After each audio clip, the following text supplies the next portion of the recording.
Hello, Pendle Community Church. I was chatting with Tony at the beginning of the week, and I felt that I had a few things I'd like to share with you, which I think will help all of us to work through this time.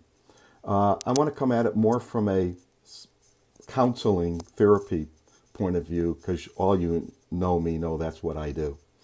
Now that we entered our third week of lockdown, what do we need to get through? I'm looking at my notes, so if I look off to the side, you'll know why.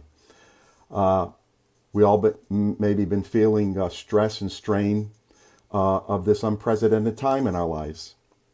And really, our generation has not experienced such a major life event like this pandemic, which is affecting people worldwide. Our parents and grandparents had to face similar events like World War II and the Great Depression, and they came through. And you know what? So will we. But what do we need to get through this time? Well, I think we need resilience. And resilience is the ability to weather the storms of life. Jesus told a story about two houses. Both experienced the storm. One was built on the rock, the other was built on the sand, and we know what happened. The one that was built on the rock endured, and the one that was built on the sand collapsed. In other words, just because a house is built on the rock does not mean that it's immune from the storms of life. But it endured because it was built on the rock. So that's important for us. So we need resilience. That house had resilience because it had a good base. We need the emotional and spiritual well-being to get us through this time. Let's not lose sight of the fact that we are in the storm. For many, it's a life and death situation. This is emotionally and psychologically challenging for all of us to even think about. We see the numbers on TV and the news, and it's difficult at times to process that. But here's the thing. Sailors who experience a storm at sea, if they're honest, they have all sorts of feelings. They feel fear and anxiety, but they don't let those feelings and thoughts about what could happen stop them from sailing the ship. Like them, we have a choice.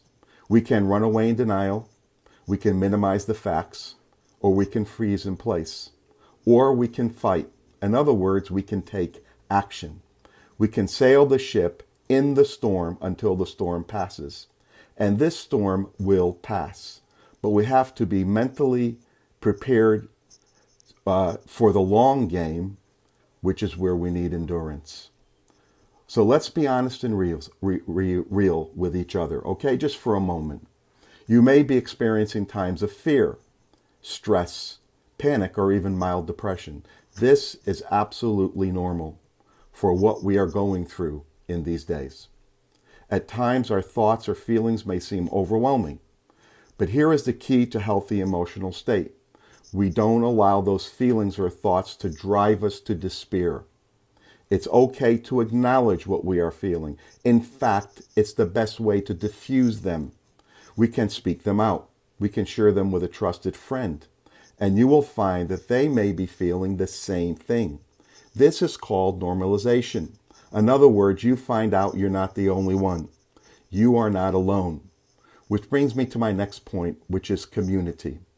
Being connected to other people is the best way for us to be balanced emotionally and to be emotionally healthy. To be balanced and emotionally healthy. Our Christian community helps us to keep centered on what really matters. That is God's love, His protection, and provision. He is our rock and is in control whatever the storm that comes and affects us. Paul the Apostle experienced storms in his life. In 2 Corinthians, he says this, "We are pressed on every side by troubles, but we are not crushed. We are perplexed, but not driven to despair."